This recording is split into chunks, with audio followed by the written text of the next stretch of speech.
Hi viewers, today I'm going to show you one of the famous dish in Sri Lanka. This is called muscat, but maybe you can call generally wheat alwa. So this is mostly popular in Sri Lanka and India.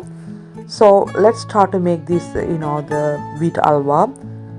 Without any dessert, life will be boring. So therefore, I just decided to make this wheat alwa. You need 1 cup of all-purpose flour, and or maybe you can use the bread flour. So this is the wheat flour. This is the measurement I'm going to use today. So I just pour the flour in this big container. Now you need to make a dough, like when you make roti or chapati, you are just making a dough. The same like that, you have to just pour some water little by little and make it as a dough.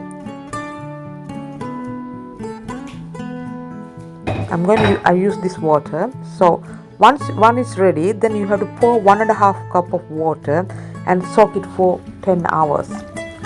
When this wheat soaked, then you have to just squeeze it and get the milk from the wheat. So this time we are going to make wheat milk. We are going to make the halwa with the wheat milk. So therefore we just soak this wheat dough. This is, you don't need it. So now I'm going to strain this wheat milk.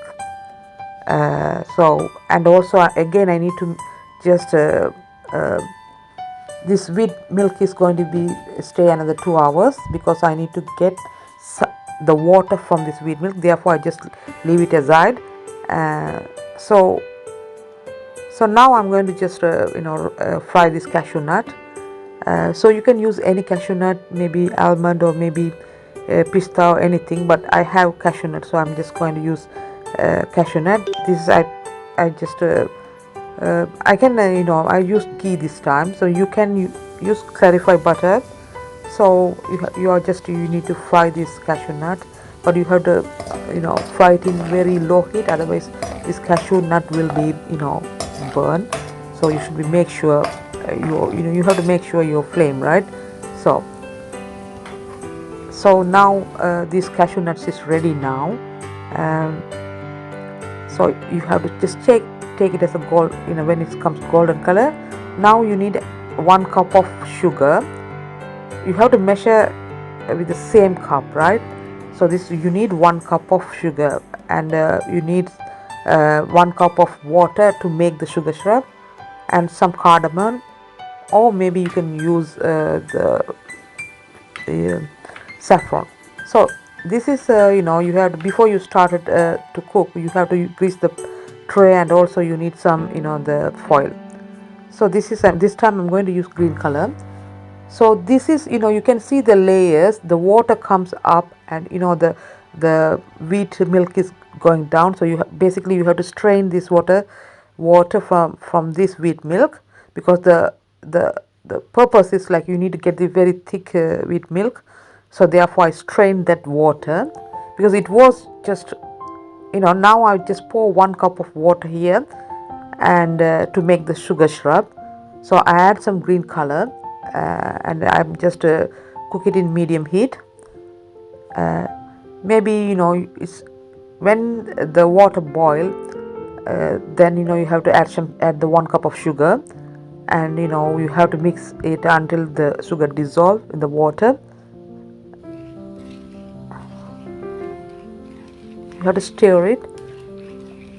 You have to cook it in medium heat. You don't need to cook it high heat. So you can use any colors, but I choose green color this time.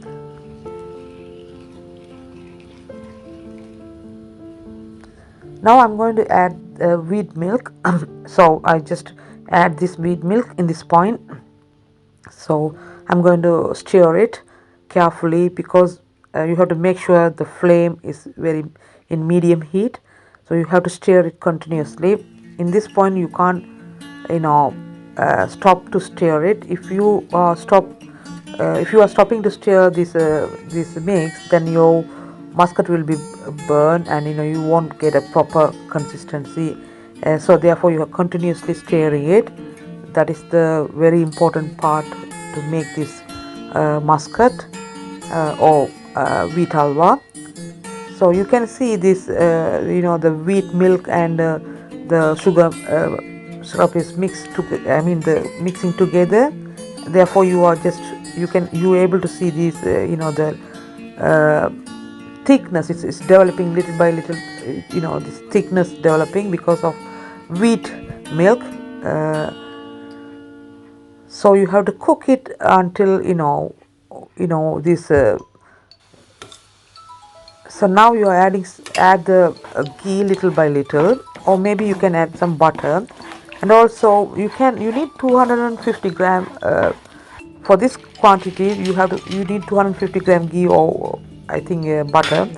Then you don't need to use it for like just continuous. You have to just pour the butter little by little. Don't just pour all the butter at one time. Now I just add the cashew nut here, and continuously stir it. But you should be very careful. Don't allow this muscat or this wheat halwa stick into the pan. So you should be very careful. Yeah. So keep on just adding some ghee for each point. Okay. When you feel like this burning, when you feel like it's very thick, become thick, then you have to add some butter or ghee and make it like a this type of consistency.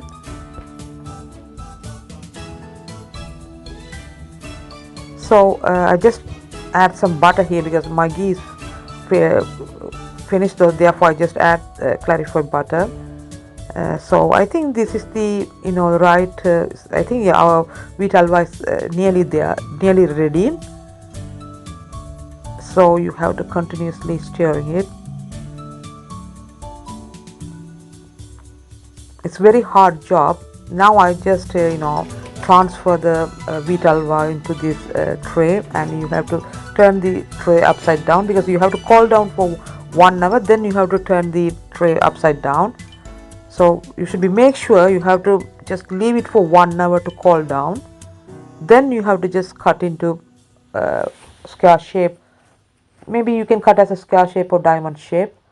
So I think this muscat came very well because it's nice, and also this consistency also came okay. This is the first time I'm just trying this wheat halwa, but it comes okay. You can try. It's not hard anyway.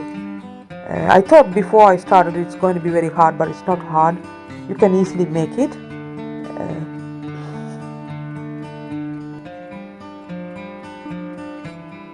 You can add any nuts like cashew nuts or badam or pista or anything. You can add it.